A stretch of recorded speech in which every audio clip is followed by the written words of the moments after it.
Celkem 4 týmy chlapců a 4 družstva děvčat se utkali v tomto mezinárodním turnaji, který se tentokrát hrál ve sportovní hale na Lapači.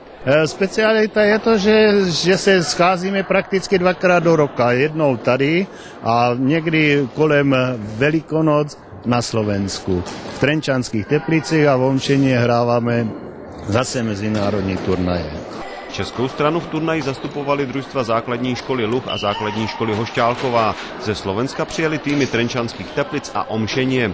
A právě posledně jmenované družstvo tentokrát vyhrálo dívčí i chlapeckou kategorii. My sme vlastne ten florbal doviezli na Slovensko z Ossetina a po tých začiatkoch, kedy sme vlastne vysoko prehrávali, tá úroveň sa už vyrovnáva. Druhé místo v chlapecké kategorii obsadila základní škola Luh a o třetí místo se podělila Hošťálková a Trenčanské Teplice. V kategorii děvčat si stříbro odneslo družstvo Hošťálkové. Výkonnostní úroveň školních týmů je podle trenérů na stejné pozici jako u žákovských klubových soutěžních hráčů.